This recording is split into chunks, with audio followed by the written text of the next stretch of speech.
Coming up on this week's show, a new Donkey Kong Country secret has been found. Bad news for retro Sega fans. And we get the story of Chuck Rock and core design with Chris Long.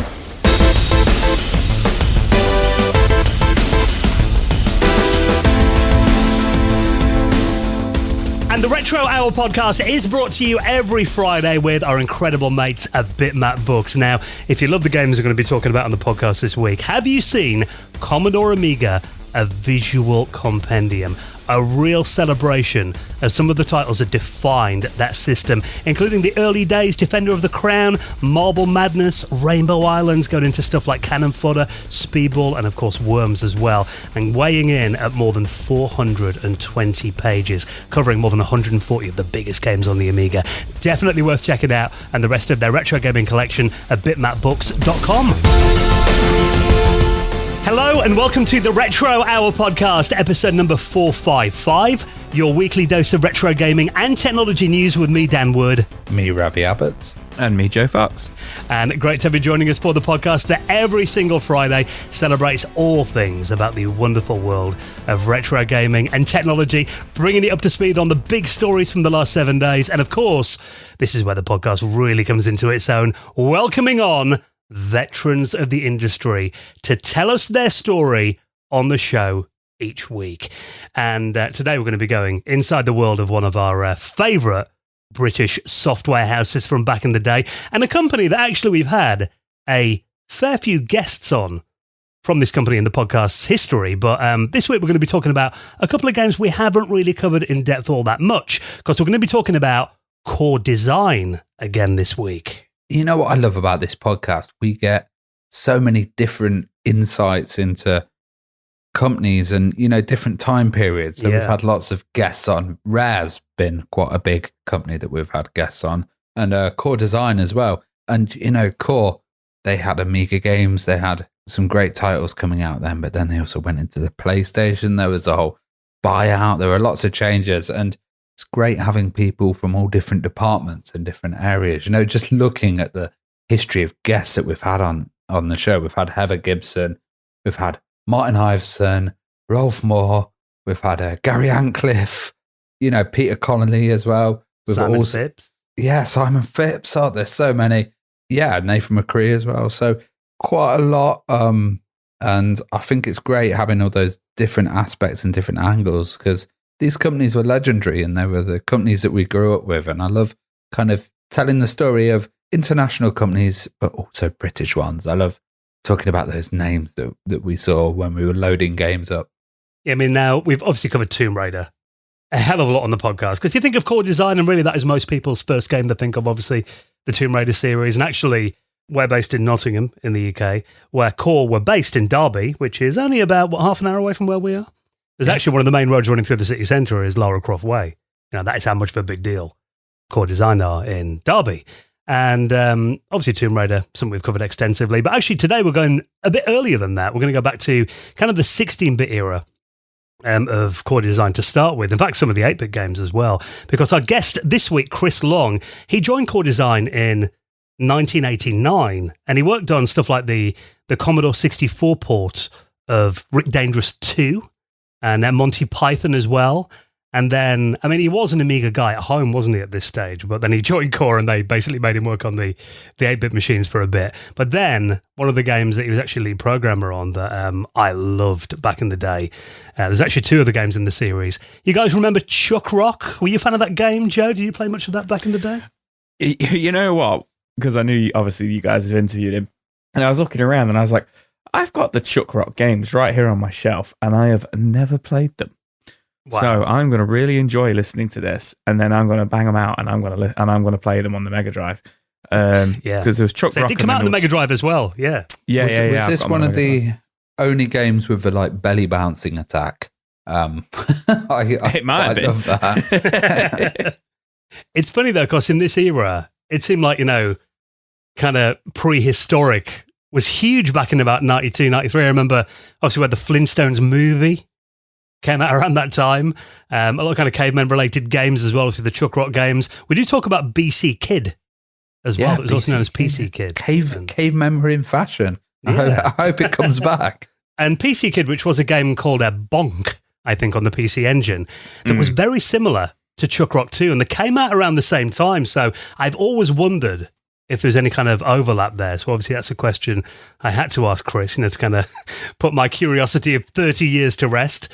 So we go inside the world of, developing those games, Chuck Rock 1 and 2, and also those games got ported onto the CD systems as well. I think there was a Mega CD version. Yeah, and Amiga CD32 as well. But we also talk about Wonderdog, which is a really interesting title. Strangely, it was a kind of mascot for JVC, and when you had a cassette, you put your cassette in and it would clean the tape heads, and like the character of Wonderdog would go across the screen. Like a video cleaner tape. Yeah, like a video cleaner, and that kind of was like the mascot, and then that was kind of taken on the game and used as the main character, which is a totally mad little connection. And then also Swagman as well. Yeah, which is interesting because, we did a whole episode not long ago, back in the summer, live from Retro Messa in Norway, where we really focused on that switch from 2D to 3D. We had Heather from Core on that panel. And really, again, we were concentrating on Tomb Raider in that chat. But Chris actually had a different perspective on it because he was coming from developing on the Amiga, the Mega Drive and the Mega CD, and then had to get to grips with the PlayStation. And the first big title he worked on the PlayStation was a game called Swagman. Are you familiar with this title, then, Joe? This is a bit of a Tim Burton style action adventure. Yeah, I actually do know Swagman. It's actually a really rare PS1 and Sega Saturn game. But it's interesting that you say that kind of like different take on 3D, because Swagman's one of those isometric, kind of like top-down games, very akin RPG to like style. Yeah, and it's very akin to like Zombies Ate My Neighbors or the Chaos Engine, funny enough, or even like Alien Breed, which obviously were all Amiga games, and I never really put that connection together. So to know that Chris was behind them kind of makes sense. That makes sense going from the Amiga to Swagman. That my brain's connecting the dots there with that view and how the 3D looks in that game. Yeah, because obviously he'd come off, Amiga and Mega Drive straight into that, so it makes sense. Yeah. He does actually mention that, Zombies Ate My Neighbors was a big influence on that game. And also, it was announced for the Atari Jaguar as well. That it never came out, so I asked him about that too, kind of see what was going on behind the scenes at Core. Then he worked on Hurdy-Gurdy for the PlayStation 2, which was very advanced, actually. Had some quite advanced AI in it, but a game that really was kind of the beginning of the end for Core Design. So really interesting story going inside the world of Core, particularly focusing on Chuck Rock 1 and 2 as well, and Wonderdog. So Chris Long is going to be our special guest on the show in around half an hour from now. But of course, you'll know if you are a regular listener to the podcast, first half an hour is when we have a bit of an update on what's been happening in the world of retro from over the last week. It's been another busy week. Let's go through a few of the headlines, kicking off with, it's always nice to see when secrets are discovered on games that we thought we knew inside out. But it turns out almost 30 years after this game was first released, there has been a new cheat code found for Donkey Kong Country 2. I love this. Like, not just because of like, a cheat's been found. I love it because of people have like gone mad for this. Like, they're like, oh my God. Like, and I get it because Donkey Kong Country as a series and Donkey Kong Country 2, which is generally seen by a lot of people as the best one of that series, was a really big game, really, really popular game. And of course, it's 30 years old and people are still discovering these things 30 years later. But the actual cheat code that is in question is a button command that you input when you enter a stage. At any point you're on the stage, you just you pause the screen, press right plus, so you press right and Y button, left and A button, up and B button, down and X, and it just takes you out of the level back to the like the overworld map screen that you have on Donkey Kong. I read this and I thought, well, why is that a big deal? It's a big deal because the only way out of a level on Donkey Kong Country is if you complete it or if you die. And they're not the easiest games. I've completed them, but I don't remember them being massively tough, but they're definitely not easy games. And they do have save functions in them, which helps, which was a rarity back then. But I guess it's interesting because of, one, it's only been discovered now in 2024, but two, it allows you to exit a level without losing a life. So I guess if you're quick enough to pause the game as you're falling off an edge or something, or if you're about to get hit. It's kind of a hack for the game to save yourself. I assume it was in there more for testing purposes with Rare, so they can just go into the level, make sure it works, and come back out of it by, you know, pressing these button commands. But I think people are just losing their mind over it because, one, it's Donkey Kong, and there's a lot of hype around Donkey Kong at the moment with like Nintendo World and stuff. And two, it's a famous, well-known game, and something's been found in it 30 years later. It's not that bonkers as well. Like, it's 4 little key combos. And, you know, I've thought maybe that would be discovered instead of like, you know, some 20 piece, you know, crazy thing that you have to do in a certain amount of time and stuff. So it's pretty amazing that it's cropped up now. Yeah, I think you're right as well, Joe, that generally these things exist in the game when they're in the testing period. And, you know, some companies take them out, but a lot of companies back then, they thought, well, you know, if someone finds it, whatever, we'll keep these kind of debug codes just in the code anyway, then most people won't find them. But yeah, it's interesting to kind of, you know, I always think it's quite cool when a secret that's been buried inside a game for like, you know, 3 decades is finally uncovered. And I mean, I wonder whether, you know, whether this will get some use from like, you know, speedrunners, that kind of thing, or whether that's frowned upon. Ooh, I don't think it'll be frowned upon because it's in the game. Yeah. I guess it's an exploit, a cheat that is within the game. But what you find a lot with speedrunners now is they have different versions of the speedrun. So they'll have, like, with Resident Evil 4, there's something called the Ditman glitch, which is a glitch where you can make Leon, the main character, run faster. So there's a category for it without the Ditman glitch, and then a category with the Ditman glitch. So they'll probably do the same with Donkey Kong Country 2, like one with the glitch to exit the level and one without, because obviously if somebody goes wrong, I say glitch, cheat code, if somebody goes wrong and they don't want to lose a life or whatever, I guess it could be a couple of seconds quicker to just exit the level than, you know, go through the rim of dying or whatever. So, and I guess as long as they're open about using it, I guess. Yeah. Kick off. So very cool. That's been found though. So hopefully, if you are going to be playing that game again anytime soon, it might help you out. So we'll put the link to the cheat in this week's show notes. Felt very retro saying that. Right then, now this next story, not so good news actually. If you're a fan of Sega Mega Drive classics, must admit I did read this and feel a little bit smug because I do have the physical of this on the Nintendo Switch, and no one's taken this off me. But if you have got the Mega Drive Classics Collection, apparently Sega are delisting this from the eShop, which has really upset a lot of people. And apparently this is a bit of a broader effort because Sega has taken a load of their retro titles off Xbox, PlayStation, and Steam as well. They're stealing our retro game. Yeah. They took our Segas. They took our job kind of Mick take there. I wonder why. That's the main thing. I think maybe they're going to do like a paid service, like you know, we have the Microsoft Cloud stuff. We also have a PlayStation Online. You've also got the I'm probably saying the names wrong because I don't use these services. You also have the Nintendo one as well. Maybe we're going to see a Sega one coming up. There is already a Sega Mega Drive one on the Nintendo. On Switch Online. You have to pay for the premium on Switch Online, and you do get access to the Mega Drive games, which is still present. That is staying, yeah. Because I read that and I was like, what? No. Yeah. I'm showing my knowledge of systems nowadays. I'm totally out of the loop. I'm like, that's available. So what this is it's the Mega Drive Classics collection that came out in 2018, along with other games, which I'll mention in a moment. But the Mega Drive Classics collection had like, I want to say 30, 40 games on it, maybe around 40 games on it, didn't it, Dan? Yeah. And as you say, it came out on PS4, Xbox One, and Switch. And they've delisted the digital version of that game. You know, it's going at the start of December, isn't it? It's going to be gone from December 6th, they've announced.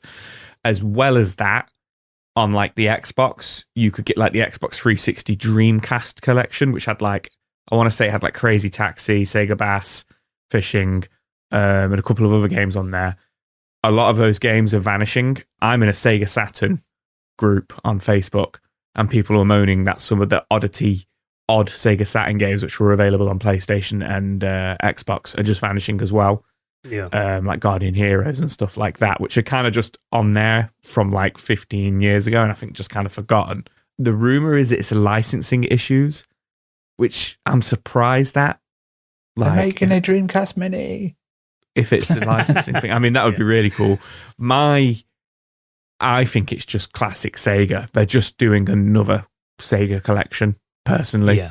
Because they do one every, 6-7 years, on every generation of console. So I think they're just gearing up to do another Sega collection. Or it's to do with all these remakes they're doing, which would be a bit strange because they're only remaking 6 or 7 games, aren't they? It's like Streets of Rage, Shinobi, Golden Axe, Crazy Taxi. Can't remember what the other ones are. Maybe they include the old ones in the new remake. They might do, which would be pretty cool. Yeah. So the only thing I kind of see happening in the meantime is this is going to drive the cost of the physical version of this collection up for a year or a couple of months until they actually announce what it is they're doing. Until they actually say, okay, this is what we're doing, here's another collection, or it's because the games are being remade and you get the classics with it or something. I can't see it being a licensing thing because they've been up for so long. Yeah, and they're mostly Sega games, aren't they, that are on pretty much. Yeah. Some of them are like Treasure, but I don't think it's anything like Capcom or anything like that. No, but I do think you're right about the ones that are getting remastered, because there's like Jet Set Radio as well. I know there's that was one of them. A kind of remaster in that world as well. And the Golden Axe are doing, aren't they? Yeah. I mean, I think you both could be right in that. I mean, I obviously know they're doing these remakes, and if people are searching for the Shinobi remake in an e-store and they accidentally download the old version, or it gets confusing, that can be an issue, I suppose. But I think I can't see a reason why Sega would want to lose money from these classic games for very long, because there is still a big market for them. I mean, God, I must have bought Sonic the Hedgehog 1 and 2. Must be into double figures by now, the amount of times I've bought it. And weren't Atari doing that for ages, just releasing packs and different versions of archives and still until obviously the big Atari 50, but I remember seeing those released for consoles for years. Yeah, I mean, it wouldn't surprise me if there's going to be, like you said, Joe, it's been a few years now. They probably are due another big collection for the PS5. I think this is the longest they've ever gone without re-releasing one of these collections. 2018, so it's been 6 years. So they're definitely due one.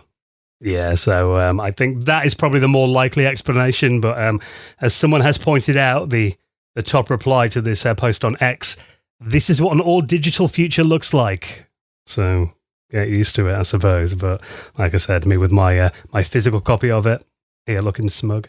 However, on a slightly more positive news, because 36 years after the Mega Drive came out, apparently there are so many new Mega Drive games that people are finding it hard to keep track of them. So someone's actually built a resource to help us out.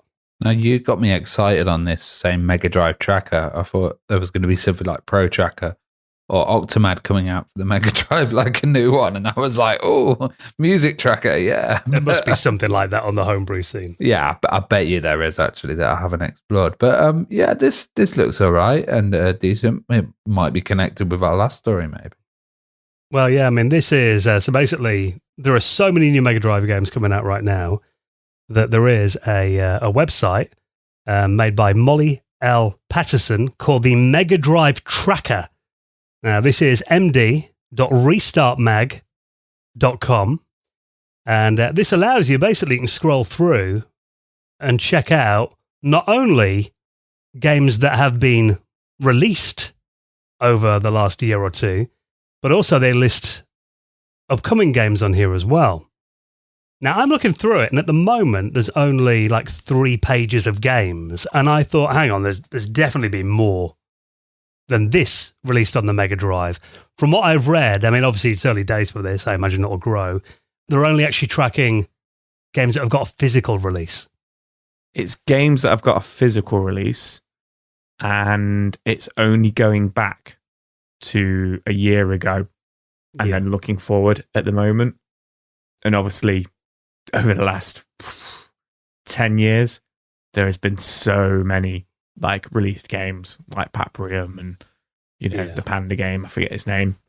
There's been so many different games that have been made. So far, like you say, only 3 pages on here, which each page having about about 15 games on there on each page.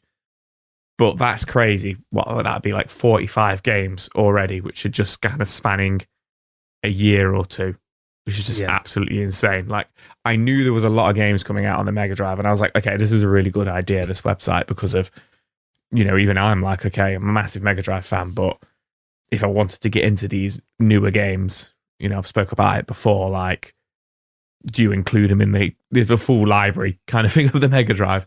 Yeah. I wouldn't really know where to start because of there's so much different conflicting information out there, or Kickstarters, which are the only bit of information about a particular game where only 1,000 units were made or anything like that. So I think this is a really cool page, which I think will build a community behind it as well, of people potentially submitting information about the games, or potentially kind of like, the amount of units that were released, or because at the moment it kind of gives you what kind of type of game it was, the company behind it, the genre, links to the website, and then the status of it, the region of it, and the release date, which is really cool. But I'd like to see on there, maybe like the Kickstarter information, or how many physical units were done of it or something eventually. And obviously you would kind of need the community to come forward about that. But I really, really like the idea of this. Yeah, it's a good idea because, there are going to be people always like statistics. There will be someone that wants to know exactly kind of, to the closest million, how many Mega Drive games have been sold, and these numbers will all add into that. But yeah, I think it's a nice idea. And I'm looking through particularly the list of upcoming games for 2025. And there's a couple I wasn't familiar with at all. Actually, quite a few of them. I'm looking at a game called Chords here that's coming out next year. That looks really good. It's an original game for the Mega Drive and Genesis, a graphical text adventure in the same vein as Konami's Snatcher. Obviously going to run on real Mega Drive hardware. A couple of screenshots in there too. It's made by Pixel Pusher Games, who we know have got a good track record. So looking at, I think having all that information in one place is really good, because obviously you can find out by going on, certain news websites will cover it. Obviously we talk about quite a few of these, but having all that information available on one website and release dates and screenshots, I think, it's a really good idea. And obviously, like you said, it only goes back relatively recently, but as time goes on, this database is going to grow with new releases. Yeah, absolutely. I think a couple of years down the line, I think this might potentially become like a real go-to page for Sega Mega Drive fans, and I think it's going to be absolutely packed with, older kind of like released games, but also, all everything that's upcoming, because like you just said, I haven't heard of this Chords game. I haven't heard this The Bagman. Night Vein looks wicked as well. A couple I have heard of, Cyber Mission, Phantom Gear, Crypt of Dracula, but it's just great to see them all in one place. And I say all, I'm sure there's a lot more to be uploaded still, but yeah, work in progress, but really, really cool idea, and I want to see it continue. I would like to see them span out beyond just physical games. I think having kind of, online releases would be nice as well. Obviously it's hard to keep track of, but yeah, if people want to make it a real kind of destination to go to for what's happening in the Mega Drive scene, I think that would be a good idea. So if you want to check that out so far, I will link it in this week's show notes. Now, this is quite a cool story. Some archivists have uncovered a long-lost Commodore 64 game, and this was developed back in 1984 at Activision. And the reason this has been making the headlines this week is it's a Commodore 64 visual novel, and it's from the co-creator of Centipede, Donna Bailey.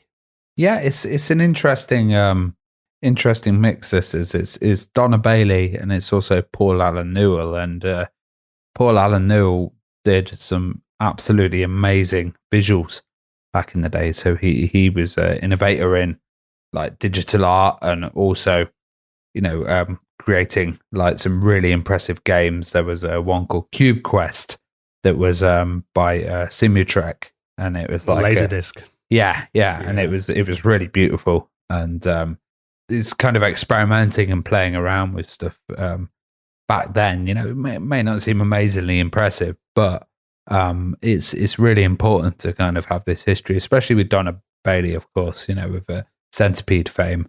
And I've asked Donna to come on the podcast. It would be great to have her on.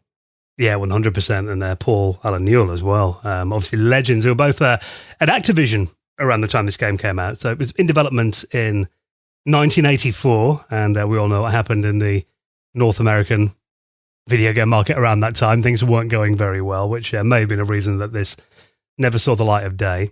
But apparently this was a game called Computer Theatre, and it would have seen players choosing between 3 different characters. You could play as Cappy, Beth, and Kent, and they'd have like an interactive story where they could actually interact with NPCs, and you could choose different dialogue options, and there was kind of newspaper clippings that you'd have to follow in the game as well. And actually, it's been uncovered because there are some archivists from the McEwan University in Canada who have actually been given access to Paul Allen Newell's garage for a research project and basically to archive a lot of his work. And they've uncovered this prototype in there as well. Now, apparently there's going to be more about this that we'll hear in next month in December, they reckon. But they reckon this is actually, it's a visual novel game. Yeah, it's interesting how different things were presented back then. You know, NPCs and stuff. I remember seeing Habitat and thinking that's totally different and innovative way of doing it. And, you know, the idea of newspaper clippings and stuff like that, it's a great way of presenting stuff, and kind of like seeing this like different approach to things, not just your standard, you know, text on a screen, and a bit of interaction and stuff like that. And especially, you know, with people that went on to do like Laserdisc games as well, and that kind of idea of having video as well, or having some content and then displaying it in a certain way. I mean, I'm sure this is going to be an important part of history. Yeah, and I think I'm looking forward to seeing more about this because I'm quite curious as to what it looks like.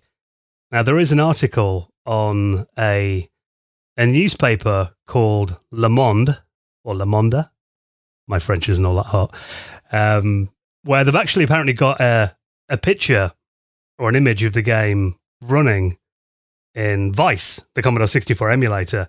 I tried to click through to that from a Time Extension who've covered this, unfortunately behind a paywall. You're a noob. I've managed to get behind the paywall. I was just about to say, I bet Ravi knows a way around that. And actually looking at it, and it's just a quote from John Lennon, actually. And it just says, holding things together as the kind of intro screen. I think it's an egg with little legs, or like a little bird or something. And it says, life is what happens while you are making other plans, John Lennon. There's going to be an article appearing in the next issue of a newspaper called Rom Chip when that comes out next month. So they're going to go more in depth into it there. I'm really hoping this is uploaded somewhere so people can play it. What do you think the chances are of that, them kind of putting this out to the community? Yeah, I think they'll probably make a big deal of it and dissect it and stuff. But yeah, hopefully it'll be available, or it might be put in an exhibition. I always think it's a shame when these discoveries are made and they just kind of keep it to themselves and lock it away. It would be great if, like, you know, games that weren't, which I'm sure those guys were all over this already.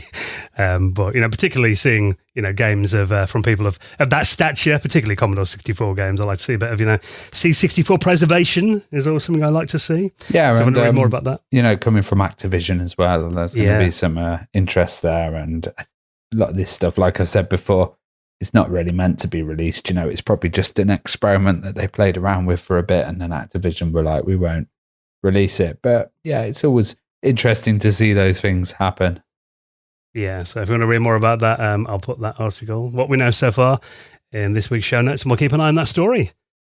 Now, just one more story for everybody else. Patrons get a couple of extra stories on each podcast, so they're coming up in just a minute. But this one, as someone who has a Spectrum Next, I did share a picture of it under my Christmas tree last year, and really enjoying that machine. I mean, I haven't explored it quite as much as I would like. I haven't explored its full potential because really, I mean, I kept it in the box for a few months. Didn't have time to play with it. Kept looking at it and I thought, well, I want to make a YouTube video about the Next. So I thought, well, I won't unbox it yet. I'll save it for my video.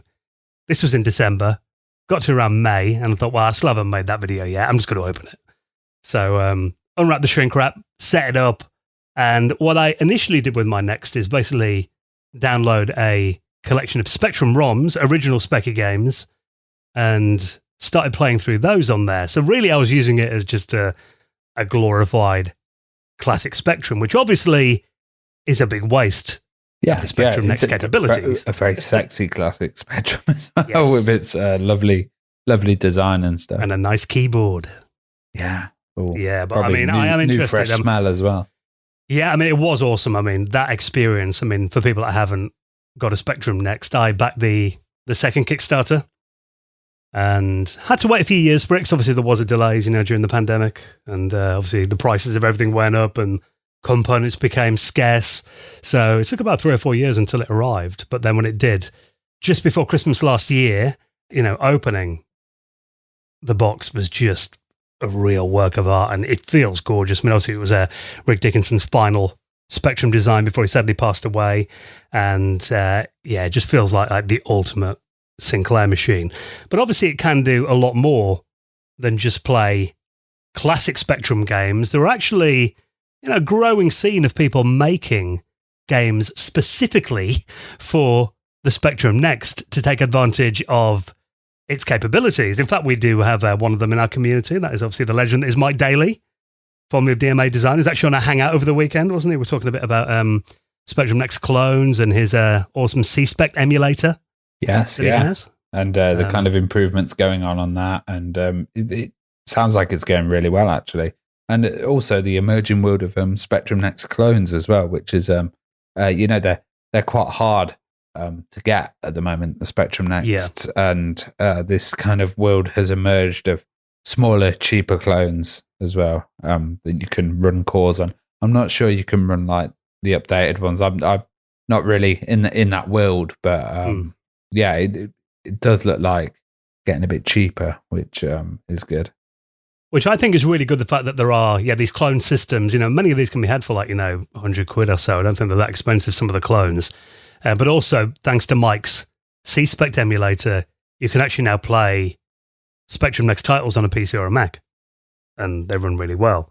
So that really does open it up to a much bigger community than the people that back the Kickstarters on the actual Next machines. But the reason we're talking about this is there is a demo for a very cool-looking new game that really does show off some of the capabilities of the Spectrum Next, called Captain Squarejaw. What do you guys think about this? You watch a video, Joe? I've watched the video. It probably reminds you guys of a lot of Spectrum and Amiga games. Obviously, I'm not as familiar with them, but it reminds me of like Kid Chameleon for the Mega Drive or Marco's Magic Football. But rather than having like magic helmets that give you powers or a football, he's strapped, he's packing. He's straight up got a gun, which I love. No messing about. No messing about, which you can pull out. But I think this looks like a really nice game graphically. Looks like it plays really well. Kind of Indiana Jones vibes, exploring, like Aztec kind of pyramid theme, Egyptian themed areas, fighting mummies, snakes, bats and stuff. But I just thought it was funny. Like, I'm just, with these games, you usually kind of like bonk them on the head with something, but he's just got a gun. Blam! Like, because the stylization of it is very like cartoony, kid friendly. But he's just got a little pistol, which I think is great. So graphically, I think it looks really fun. It reminds me of like a Super Nintendo game graphically. Yeah, actually. Gameplay wise, it reminded me of those Mega Drive games. But in terms of the way it looks, probably a little bit more Super Nintendo. Yeah, and this is coming from TechnoShed Software, which is actually Richard Faulkner, who we've had on the podcast before. And, he's done some absolutely amazing games. I think it was episode 414 that we talked to him. And, of course, his TechnoShed is a place where he's creating some fantastic banging techno beats. He's got a great setup, so I'm sure the sound on this is going to be absolutely fantastic. To me, it reminds me, coincidentally, because we're going to be talking about this game in the interview this week, very much of Rick Dangerous. Yeah, it's got that vibe, hasn't it? Yeah, and then Rick Dangerous is obviously kind of an Indiana Jones kind of take, wasn't it? And then if you go to the, if you're watching this video, you get about 2 minutes 40 in, when the player gets past the first level, the font in there is like the Indiana Jones font. Very much so, yeah, the levels and stuff. So definitely a few nods back to Rick Dangerous and Indiana Jones, I think. But it's a work in progress at the moment. Apparently the full game is going to be 50 levels long with more than 250 rooms. But there is a free demo that you can try out that's got 4 stages in there as well. it's a bit of a collectathon, find the hidden diamonds in each stages, and there's secret rooms you can unlock as well. So if you're a fan of those kind of classic old school platformers and collectathons, looks really good. If you have got a Spectrum Next or a clone or want to play it on emulation, I will link it up in this week's show notes.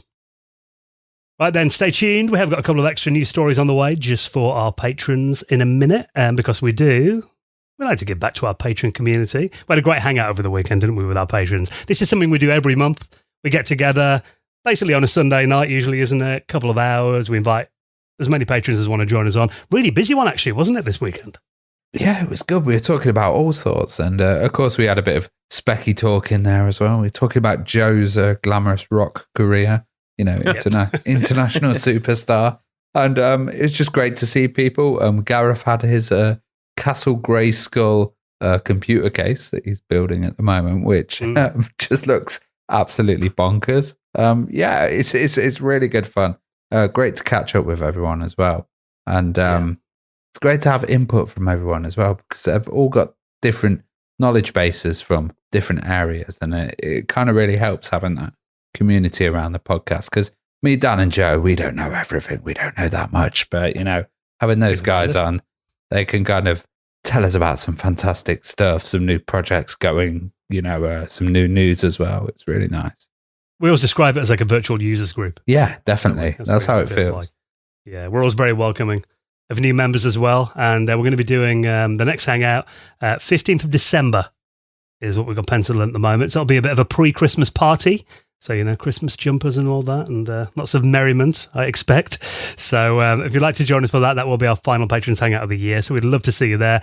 And of course, your support means that we can continue doing the Retro Hour into 2025. That's the main reason that we do it, just to help us keep the lights on. So hugely appreciate your support. If you'd like to join the patrons community, all the details are at theretrohour.com.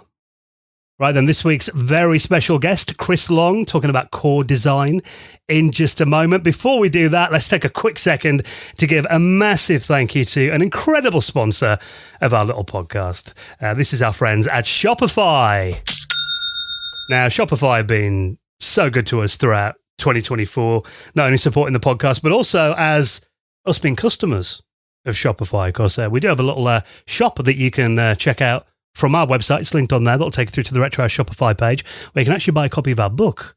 And honestly, it's like, because we made this book about 2 years ago on Kickstarter, and we were looking for something really easy that was going to take all the headache out of being able to sell these both physically and digitally online. And thank God we found Shopify. Of course, it really has taken all the stress out of selling, hasn't it?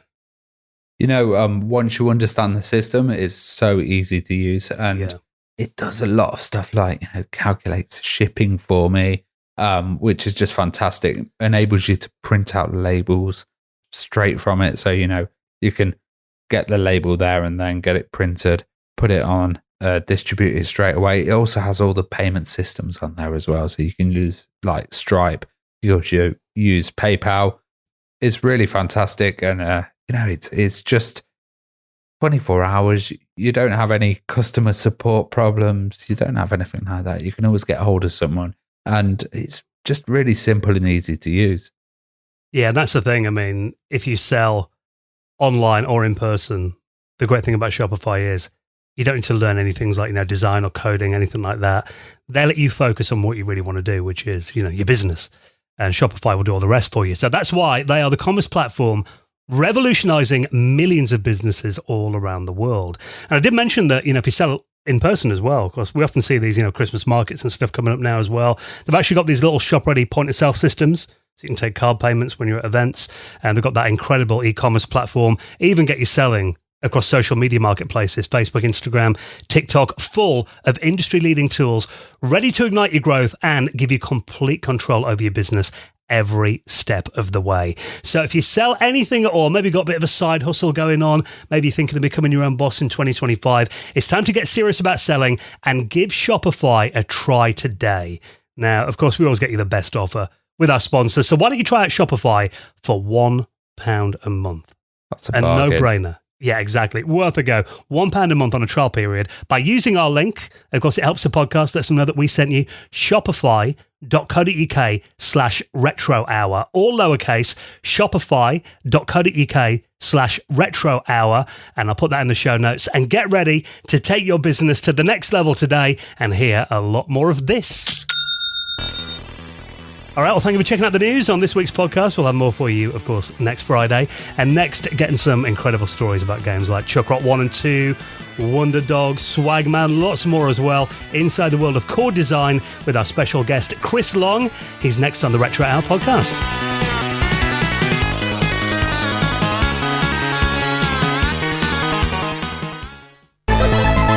You're listening to the Retro Hour podcast, and it's time to welcome on this week's very special guest. And if you're a regular listener, what big fans we are of the games of core design. Of course, being Nottingham lads, we're based just down the road from us in Derby. And today, our guest, Chris Long, he worked on some of Core's biggest C64 and Amiga titles, stuff like Rick Dangerous 2, the amazing Chuck Rock 1 and 2, and then Skeleton Crew for the Mega Drive, Swagman for the PlayStation, and much more as well. So to get some stories about those amazing days at Core, let's welcome on our guest this week.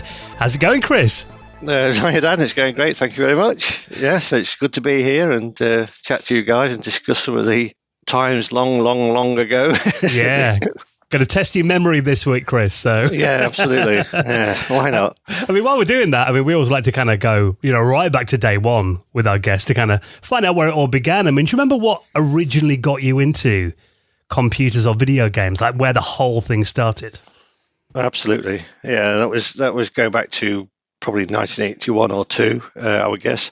My brother bought a ZX81, bought that home and set it up, and I would obviously go and sort of play around with it, and that's where it all started. It was sort of black and white telly, black and white computer, and blocky graphics, and it was that hooked me. And from that moment onwards, really, it was I spent my school years basically trying to figure out how people wrote these games that we were playing, and I was fumbling around with BASIC at first, and then obviously through the magazines I saw the adverts that mentioned machine code, which just seemed like a complete, it was almost like alchemy to me, because I would see what would happen on the screen, and it was like, what are these people doing that I can't do with this thing to make everything move smoothly and look fantastic? And that's where it all started. What kind of system did you upgrade to then as well? Well, from the ZX81, that was my brother's really, so I ended up using that more than he did. And then from there, the Spectrum came out, and I really, really wanted a Spectrum. So I had to make some negotiations with my dad really to get hold of a Spectrum. It involved, I think, mowing the lawns for 2 years, wow. on top of it being a birthday present as well. Because they were, even though they were cheap for computers in those days, it was still a lot of money. So, that's how I got hold of the Spectrum 48K, the good one. So from that I was looking at things like Jetpack and Lunar Jetman, and the Ultimate stuff really was the thing that I was looking at that stuff thinking, how are they doing this? And I was still on BASIC, of course. And then I was buying all the magazines, things like Sinclair Programs and Crash and everything, and just trying to figure out how they did it. The machine code was still a bit of a mystery. And my friend at school, he actually got a Commodore 64, and he actually got that before I met him. And when we sort of met up in the classroom and started chatting about games, I went to his house and he showed me his C64, and it absolutely blew my mind, because you can imagine what he loaded up. I think it was Revenge of the Mutant Camels, and the music. The first thing that hit me was the music, and and the sprites and everything. It was just amazing. So from that day on, the two of us really were trying to learn how to write this stuff, and struggling a lot because there was no internet. You would have to either you could maybe get a few scraps from some of the gaming magazines, would sometimes do an article on machine code, but it would just be scraping the surface, So all those typing listings were mainly basic, weren't they? Yeah, mainly basic. Yeah, Sinclair Programs was almost entirely basic. That was the thing I got, and Crash was mostly just reviews and stuff like that. Occasionally they would do dev interviews with like Andrew Braybuck, I remember, and I can't remember the name of the guy now. There was another one I read all the way through. It was really interesting, but it just touched upon how to do it. There was any clues to it. We ended up with a book on 6.5. I don't know if it's a 6.510 book or a 6.502 book. It doesn't really matter. But and he got hold of a cartridge assembler, which is really good, called Macro Assembler, I think. I can't remember who did it, which was a plug-in thing, so you could just start typing in assembly language, almost like a basic program, and just hit. It gave you like a monitor, didn't it? Yeah. It was a really great. I mean, for us, it was a breakthrough, because at that time we were trying to sort of take the opcodes of assembler, convert them to numbers, and type them in, and so things like branches and things like that were hard, because you had to figure out how many bytes to jump forwards or backwards to figure out what numbers to type in. You really had to want to do it then, didn't you, and be committed? Yeah, you had to. Yeah, unless you had a driving passion for it, you were going to get nowhere, obviously. But we just kept digging and driving at it. Yeah, so from that I learned some scraps of 6502 from sort of working with him, tiny bits of Z80 from working at home in the Spectrum. And that's where we were, sort of that was the next step. And it wasn't until, much later, when the Amiga came out, that I actually bought one of the first Amigas, which was a huge amount of money from it at the time. It was a big investment. And I thought, well, at the time, I can't remember how old I was, but I think I was doing my A-levels in computer studies, maybe. I don't know. But I got that, and I got a bit serious about it then, and I bought myself an assembler, K Seeker, I think it was, which was not the best assembler in the world, but I was really, really trying to make a game or a demo of a game at that point. My friend had kind of sort of he'd had to get a job, and he'd sort of gone off and sort of gone in other directions. So at that point, it was make or break for me, because I was running out of time. Because if I didn't get a job in games soon, I was going to have to get something else. Yeah. Do you remember where you got that Amiga from as well? Yes, I do. It was a shop in Leicester, so I had to ask my mum to give me a lift down to Leicester. I can't remember what it was called now. It was something like the Amiga store or something in Leicester, and they were the first to get the Amiga 1000s. Was it the Cavendish Commodore Centre? Was that the place? It might have been. Yeah, I think that's right. Yeah. I mean, there could only have been one really in the whole of Leicester at that point. Yeah, and so it was a massive outlay. I mean, I just to spend that amount of money on such a punt, to try and write a game on the thing was I knew I was running out of time and I was getting desperate. So I wrote a couple of very small demo games on that, and then I managed to get an interview for writing I think it was Defenders of the Earth, which was the cartoon at the time. And I went up to Harrogate somewhere. And I showed them the demos, and they were quite pleased with them. And they said, "Yeah, obviously you can," because there were actual things you could play. And they offered me the job to do Defenders of the Earth, but they wanted Amiga and the Atari ST version, because I didn't know the first thing about Atari ST other than I knew how to write for the processor. But the money was it was such a small amount.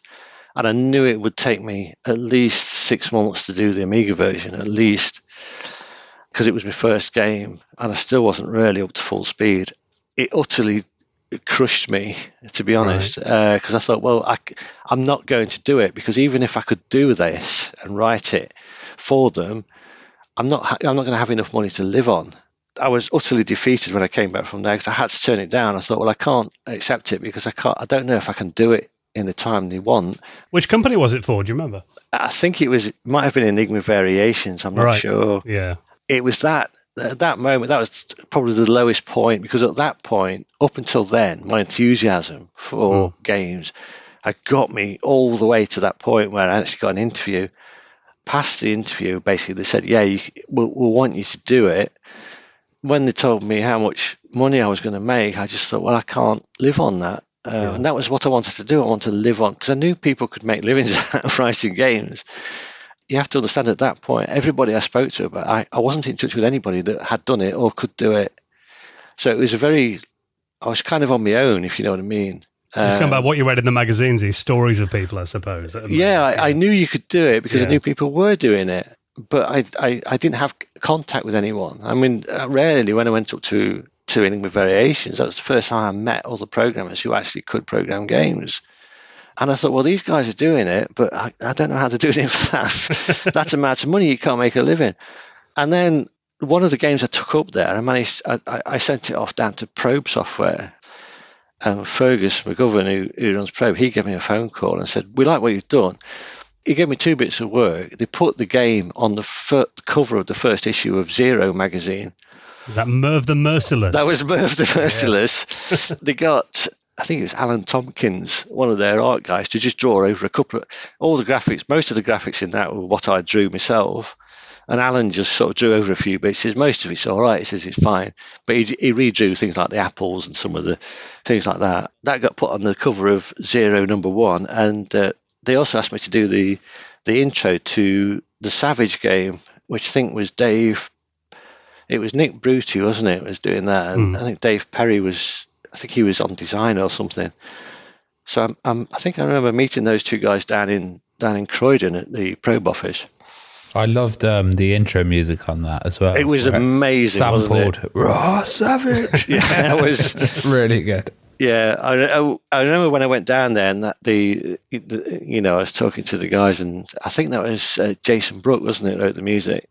While I was down there, I think I also got hold of a copy of it. He wrote some music for Outrun Europa, which I don't think was used in the final game, but that was the same. It was amazing. It was like a really sort of, over the top orchestra piece. hits. Yeah, it was really in your face sort of music. It was. I mean, I was trying to write music as well at that time, and I couldn't do anything with it. And to hear something like that, just you just think, wow, that's how you do it, really. And so yeah, it was amazing. So I mean, that was great. So that again, I was kind of making progress.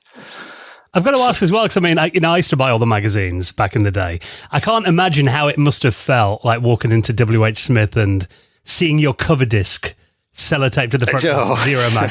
Do you remember that when you first saw it? What was it like? Yeah, absolutely. Yeah, I mean, every step you make like that, where you have something put out and it's public, it's such a boost to you, because it's, at this point, when you're trying to get into the industry, it's a real battle. Or at least it was then, and that's what I remember about it. It was a real battle to sort of get known and to sort of get your foot in the door. So anything like that, and you get something that you've made in a shelf in the shop, it really does sort of give you that boost. And to walk into a shop and see something that you've made there for sale, it's so amazing. It really does sort of help you along the way when you're struggling like that. I think for the month that was on the market, I'd have probably been taking all my mates in there, like, oh, you see that game there? Yeah, I made that. Yeah, it was. You are really, really proud of it, And I think that goes for every game, even just the first one. Every game you work on, I think once you've finished it and it gets out in the shops, it's just really nice when the chaos has ended of game development and all the sort of overtime, etc. And when you've reached that point where it's the quiet period where the game's being mastered to disc, and then you don't hear it, and then it appears in the shops, and that's when you're most relaxed. You know what I mean? Because you've finished it, you've got some time off, and then you can just enjoy walking into a shop and seeing it, and it's really rewarding. And that never goes away. Every single time you make a game, before it starts all over again. Yeah, absolutely. Yeah, it does. I mean, that's unfortunately it does. But yeah, but that's what you live for. You know, I've always loved it. when it's hellish, and it can be really bad sometimes, game development can get very, very difficult. I was kind of interested in that change then, because you joined Core in 1989, and it's like you were solo coder before. So what was the change like working with a team of developers and that kind of team dynamic coming from being a solo coder? Almost undescribable, really. I mean, as I say, I'd been struggling on my own for so long. And then when I got the job at Core, which was really the first job where I was put into a studio with a team of people who'd already done it. And I was so lucky to land that job, because that was the turning point for my struggle. Because once I got into the studio with those guys, and there were only a handful of guys in a room. I mean, you've got to understand there were only maybe 11 or 12 people there, including me, maybe 13, including me, I don't know. But there's only a handful of people. But the effect that being immersed in that room with those people had on my ability to code, it just changed me completely, because I learned more in that first year than all the preceding time put together. Honestly, I can't tell you how much information I absorbed from these guys. And I'm so grateful to them all, because, I got in there and there was like really welcoming, and I was in amongst what I would call my peers. They were like-minded. They had the same interests and enthusiasm for games as I had. And it was absolutely life-changing for me. And I guess being able to bounce ideas off other people as well, did that speed up stuff? Yeah, absolutely.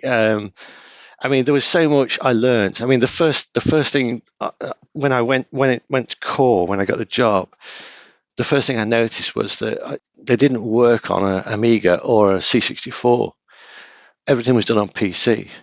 So they were using PDS, which is the Andrew Glaister wrote the PDS, designed the PDS system. So you do everything on PC, and it's connected via a cable to the Spectrum on the C64 or whatever. And you write all the code on the PC, and you press a button, it assembles it, sends it down to the machine. You can debug it on the PC. I mean, this in itself was a revelation to me, because I'd never used anything like that. And within the first week, I was just amazed how much it sped me up. Just having that ability to just quickly change code, download it, test it, debug it. It was, a revelation to me, absolutely. So that was like just part of it. The other part was I was doing the first project was Monty Python, so Simon was on it. Dave Pridmore was doing the Spectrum version. He was doing a lot of the coding stuff, and John Kirkland. These guys were writing it, and there was a lot of shared ideas of how to solve problems and stuff like that. And to be honest, if it was just me on my own, I would have struggled. But being amongst those guys, I learned the things that were missing. I taught myself a lot, but I was still missing a lot of skills. And it was when I was working with those that those skills really built up. So Monty Python was a little bit of a struggle for me, because really I got the job on Amiga code and demos, but they wanted a C64 programmer. And I did kind of, in the interview, I did say, they said, well, we really want a C64 guy. And because my friend had a C64, and I knew little bits of 6502, I kind of said, you remember that book? Yeah. Yeah, I thought, I said, I could do a bit of that as well. So they said, well, yeah, we'll give you a go.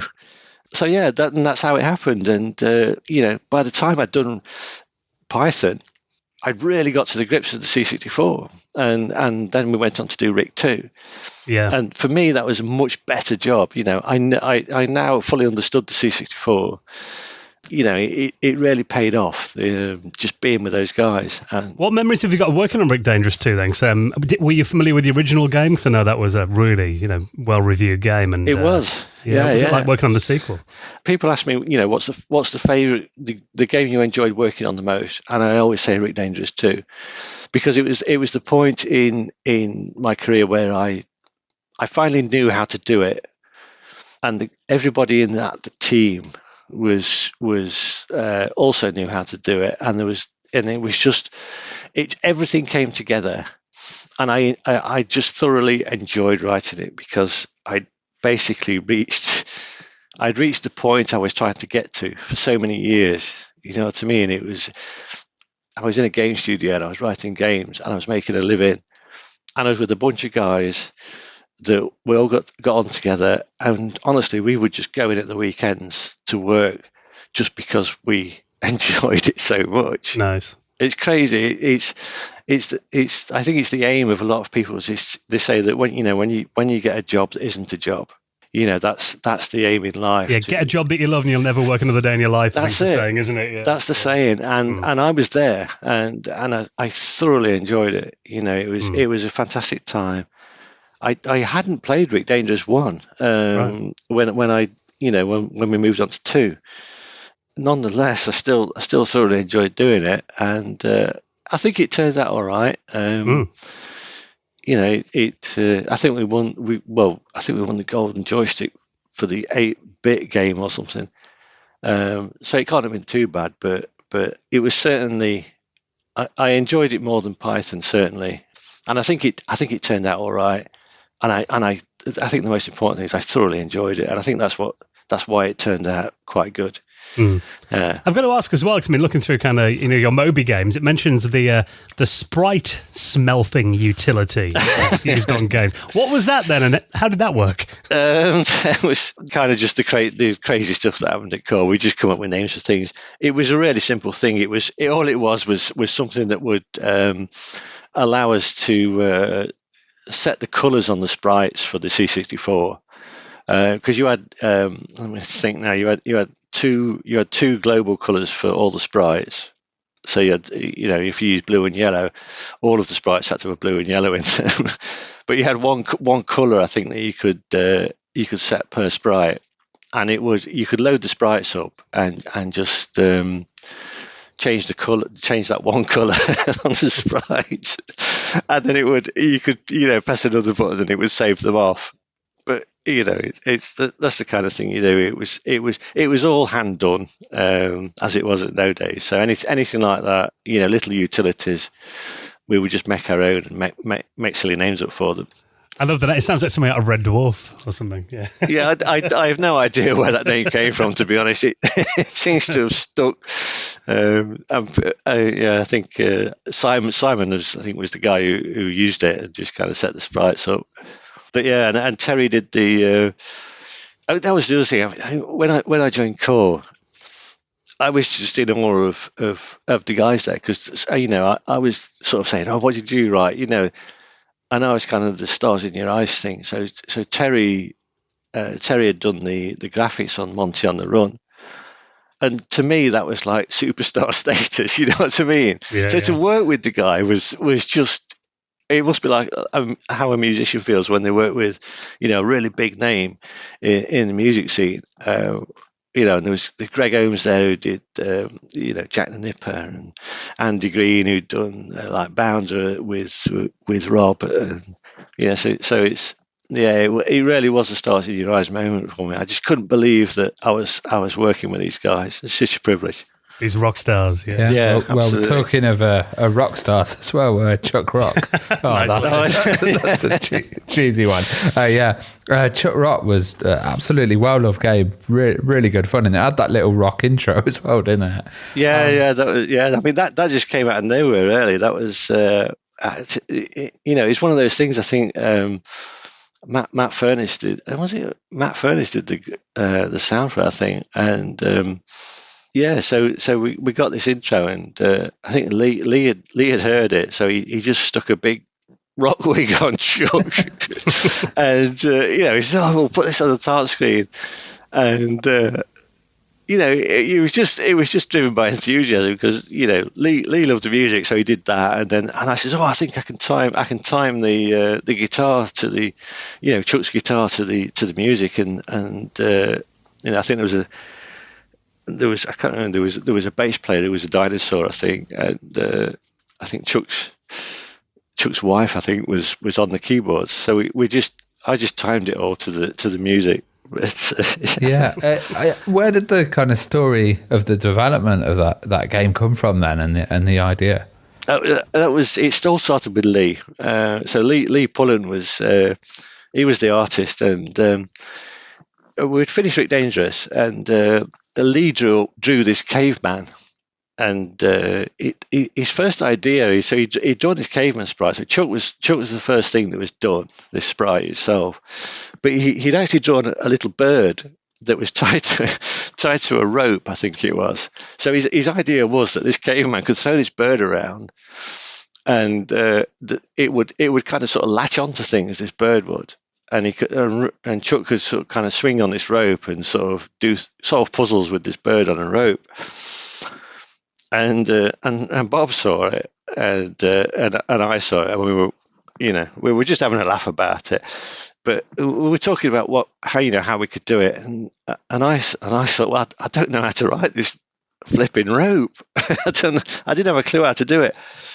So I was saying, well, the rope's a bit of an issue. I'm not sure we can. It's going to be quite expensive in terms of collision and sort of getting it working how you want it to work.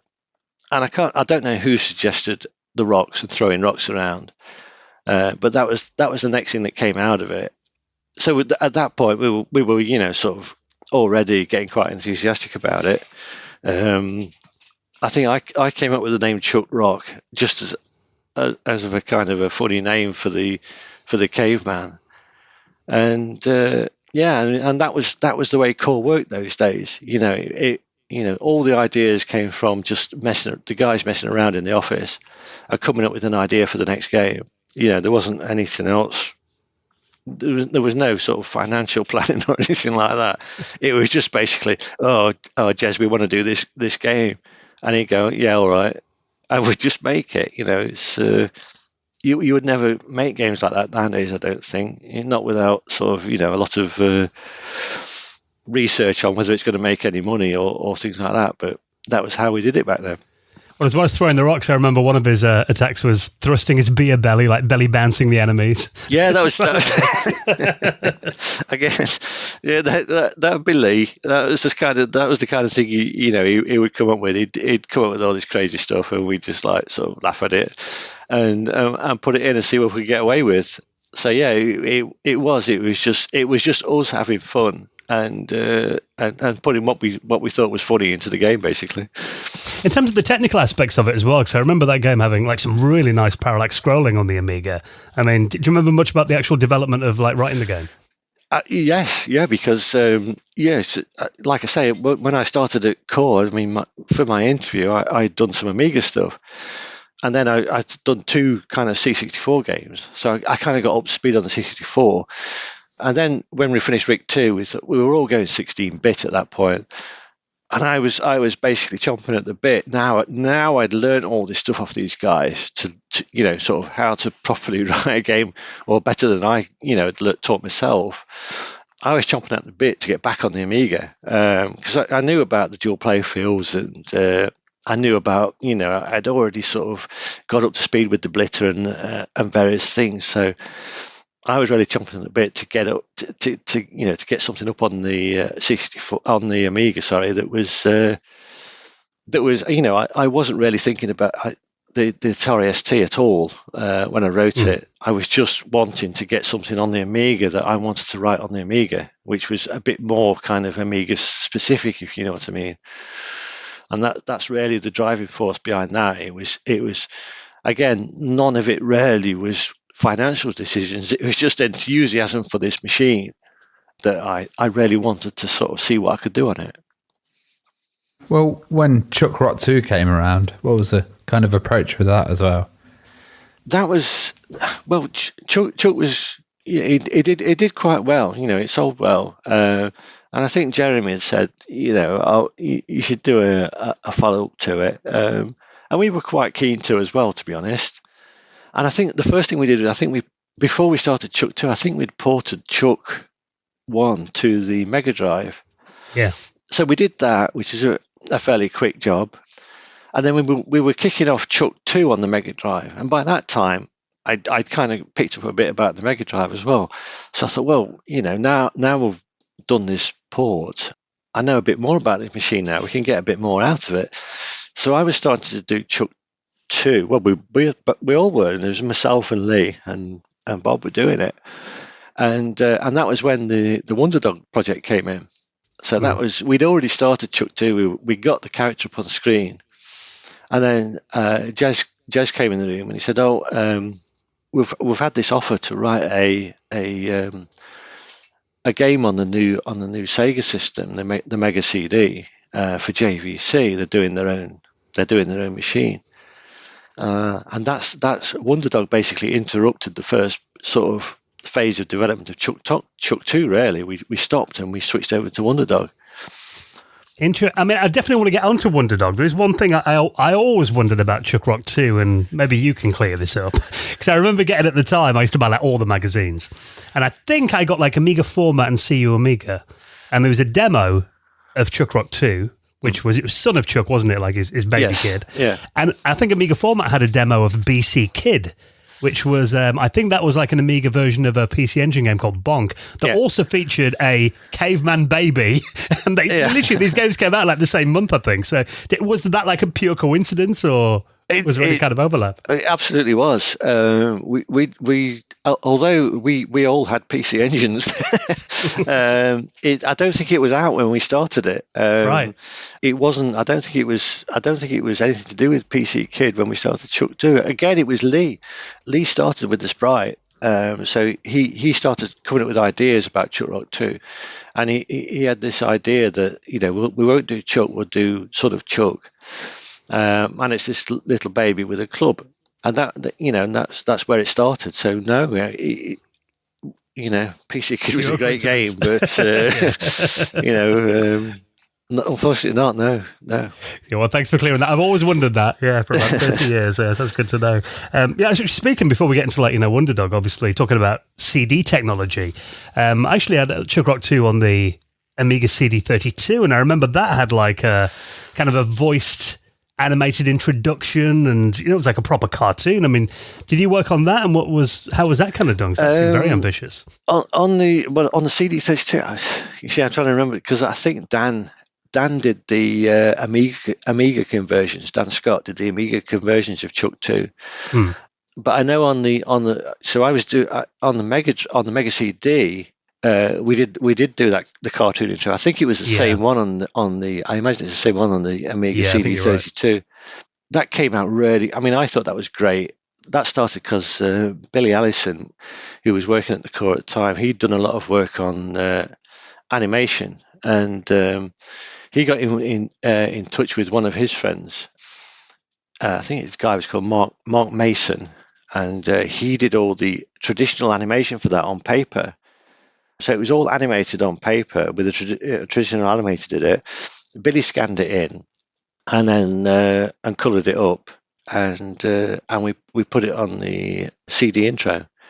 And I think Sean Dunleavy did the coding of that, and it all came together remarkably well. And I think that intro was beautiful. I think it was one of the highlights of the game, to be honest. Yeah, really well done. It really worked well, and it was just a great introduction. Yeah, you're right. It was fantastic. Well, Wonderdog was an interesting title as well. That was on the same engine as Chuck Rock 2, wasn't it?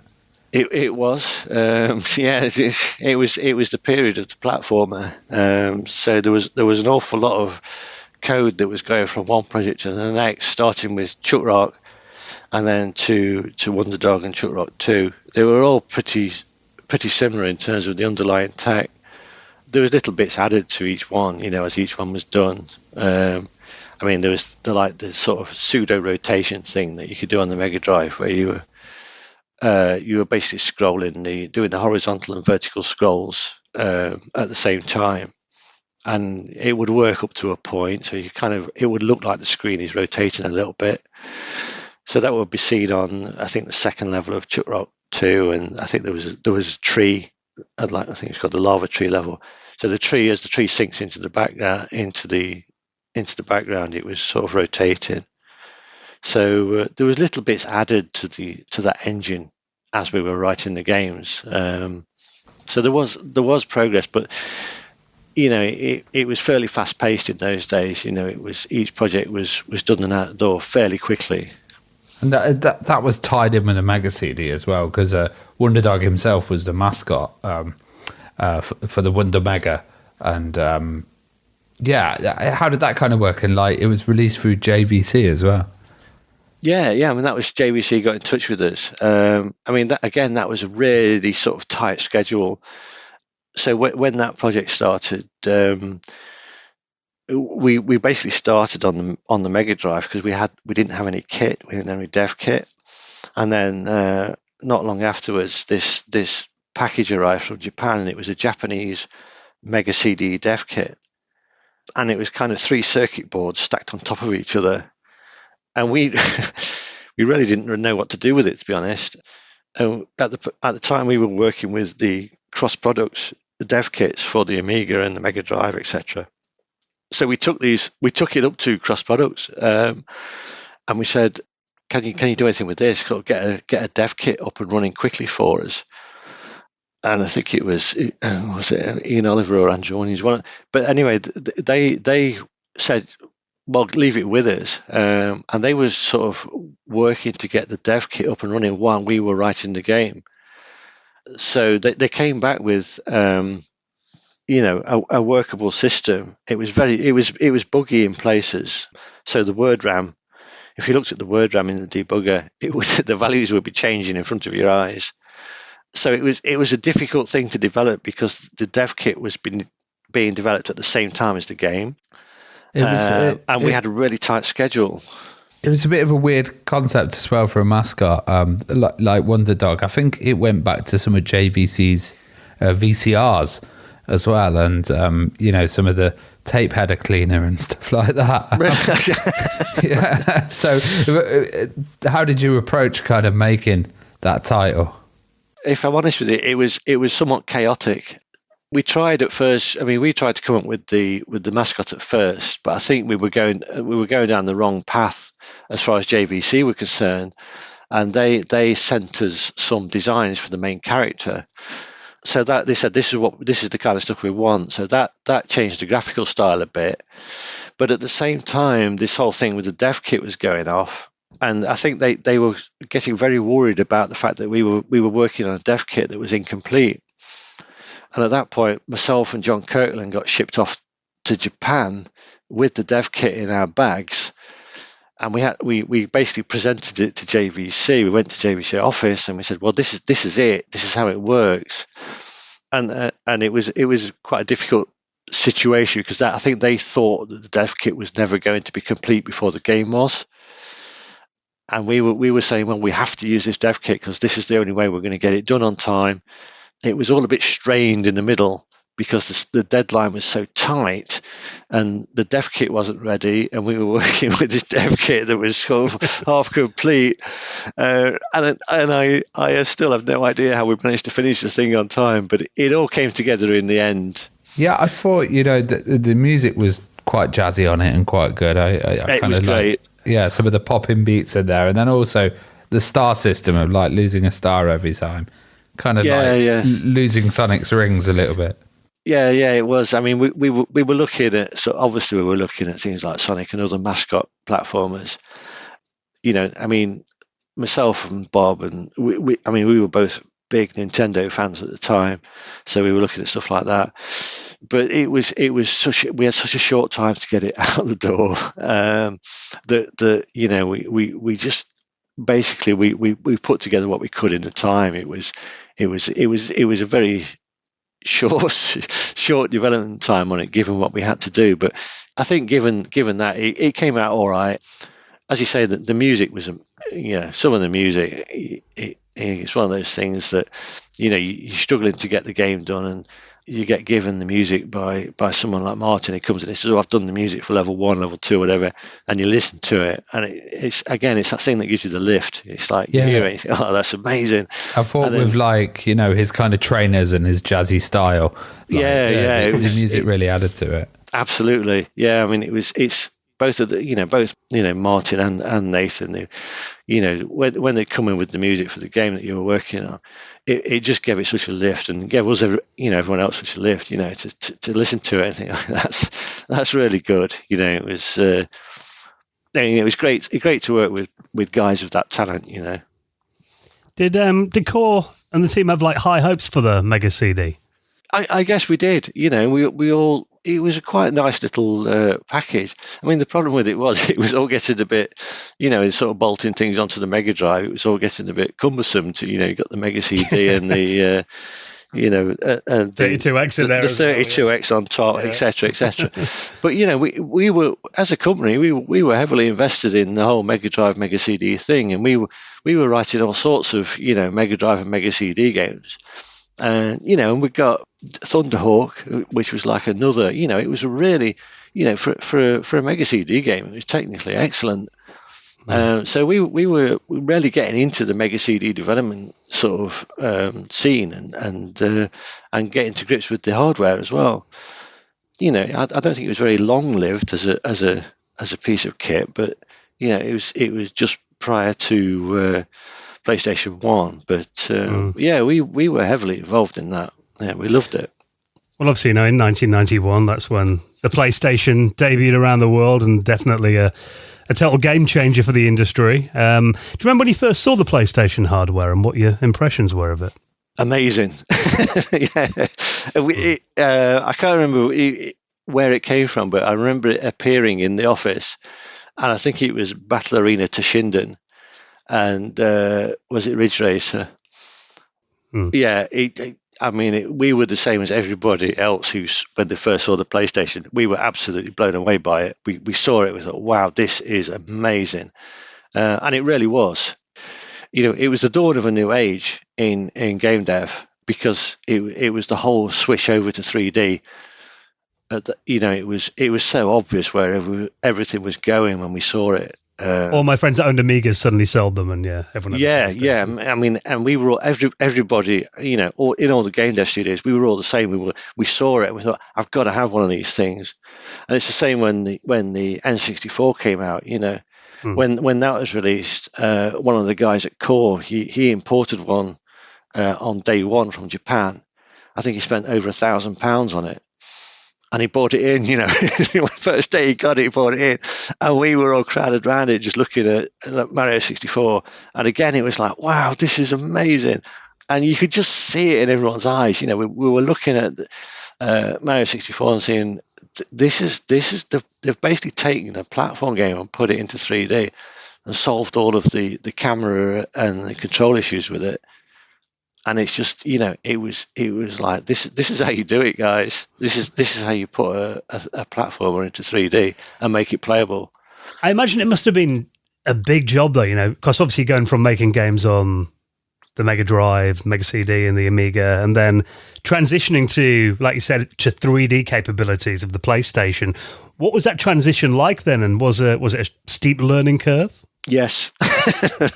It was, absolutely. Not so much in that there was an extra axis, because, anybody who'd written, because, we would write things like isometric games where you got 3 axes. It was the whole 3D rendering thing was really the sort of big learning curve, and 3D geometry. So that was, there was a few guys who'd kind of who were better at it. Who touched, sort of that stuff on the Amiga. Anybody who'd written like a 3D game on the Amiga obviously were already ahead of the game on it. And anybody who'd done kind of sort of the pseudo 3D stuff on Mega CD would be ahead of it. But yes, it was quite a learning curve to get to grips with that. But I would say it was more difficult to kind of teach yourself how to write a game on the Spectrum when there was no internet and nobody to talk to than it trying to figure it all out yourself. You'd already got the experience of you knew how to write code, you knew how to do sort of the basic math stuff. It was definitely a learning curve, but for people in the industry at that time, I think pretty much everybody could do it. Well, Swagman was a really interesting title as well. Had a bit of Tim Burton influence in there, and it's like a horror title, but I also love the kind of unique style and look of it as well. It looked a bit like an RPG. How did that come about? That was an idea, Guy Miller's idea. So Guy came from Rare with Heather and James, and he basically put together the document for that to sort of say, well, this is an RPG game we could do, and again, he was the driving force behind the look of it, at the start. So yeah, and it was, like you say, it was definitely influenced heavily by the whole Tim Burton thing and that sort of era. But I think it was trying to sort of capture some of the Zelda kind of RPG type stuff as well. That game in particular was one that had a sort of slightly troubled development, shall we say, in that it went through several phases of redesign and trying different things, and it was kind of one of those where it was trying to do little bits of 3D, but be mostly 2D. It was a tricky one to get out the door, if I'm honest with you. And it had those like spiraling effects in it and stuff, and like you say, little kind of bits, demo scene-y kind of stuff. Yeah, it came out okay, I guess, in the end, but it was. I think it was a bit of a difficult one to get out the door, but given what I would call a troubled development with it, I think it didn't come out too bad. And you're right, it absolutely was influenced by Tim Burton and various other sort of games, like I think like Zelda, as I mentioned, and I think there was a game called Zombies Ate My Neighbors or something. Yeah, that was also sort of, we were having a look at that at the same time. It was kind of in a similar genre as that game.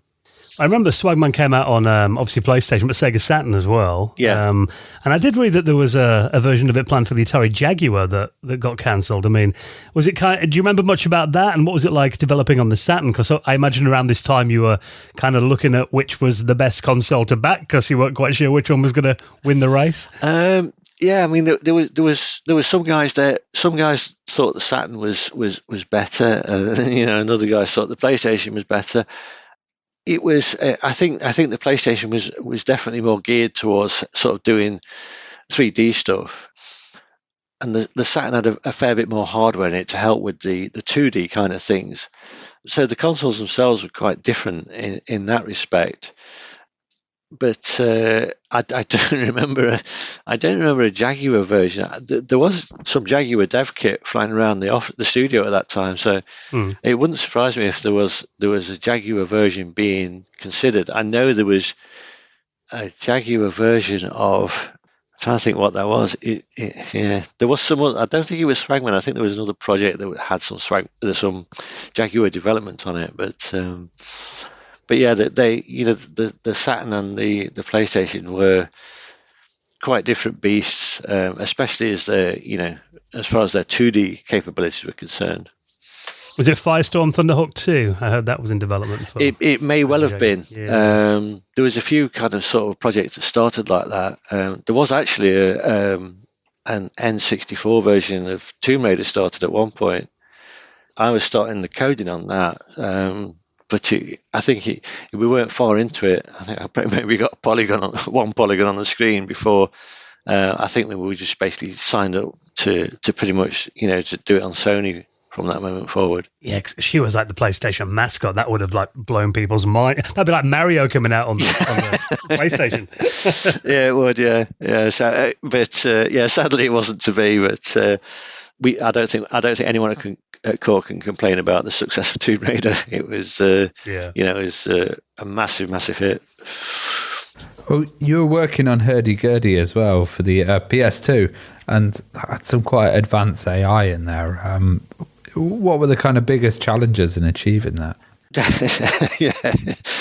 Hurdy-Gurdy was of all the projects I've worked on, it was the hardest to finish. It was a real slog. That started. The initial idea was mine, I have to confess, and it was going to be an N64 game. And I got chatting to Dave Pate about it, And he got enthusiastic about it, and we thought, well, let's see what we can do. And we were putting some ideas together.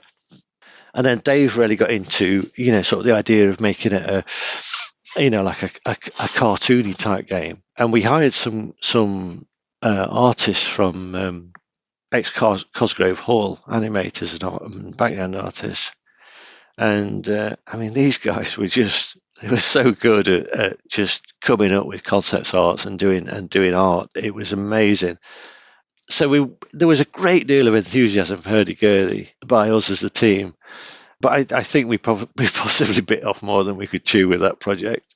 It took a long time because we went from the initial idea was N64, and then we switched over to Dreamcast. So I still have a Dreamcast prototype of hurdy-gurdy.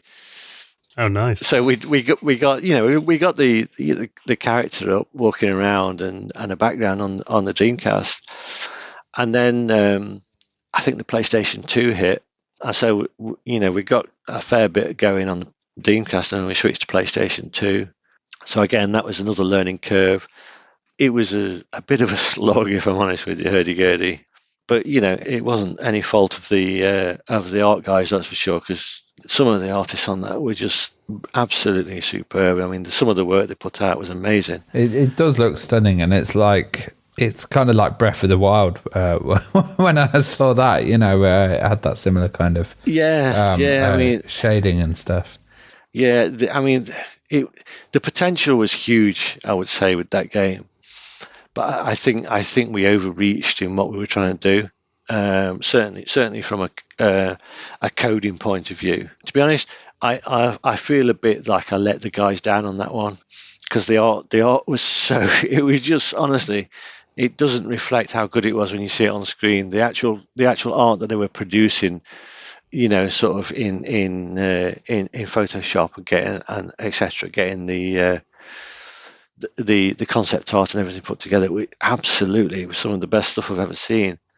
It's just a shame that it never really, we could never really sort of get it onto the screen properly. And when it came out, it just kind of. I don't think if I'm honest, I don't think anybody outside of Core would have heard of it. But it was one of the. It was still in the period of Core design. We were happy to try something different, and that was great. We could still just say, we could go to Jez and say, oh, we've got this idea. Can we just have a little sort of see what we can put together. And usually, you should convince him that, it's worth a shot. And that's how. I mean, to be fair, that's how Tomb Raider came about. Yeah. It was Toby and Paul, and they, I remember to this day that we had a meeting, an off-site meeting, and Toby pitched the idea of Tomb Raider to the company, and us as devs, we were all like, yeah, that sounds amazing. It sounds amazing. I don't think, to be honest, Jeremy wasn't too keen on it at first, because he didn't think that, a female character would fly. But everyone else was sort of really supportive of it. So yeah, it made it past the concept stage, as most things did at Core. And that's how it happened. So that was, I think that was the great thing about Core. You could suggest anything, and Jeremy would say, "Yeah, all right, and give it a go." And that's what happened. And that's we had some hits and we had some flops, and we had a massive hit, and that came about the same way. One guy's idea, a bit of enthusiasm, and it took off. Yeah. Well, Chris, obviously we could do, you had at least another decade in the games industry working on all kinds of platforms, from the Wii to iOS as well, but conscious of time, and I appreciate you being very generous with your time, Chris, and I think that's a nice point to end your Core design story, so really appreciate you taking the time to talk to us and share some of your memories with us. It's been wonderful chatting. Great, right, it's great to join you guys, speak to you.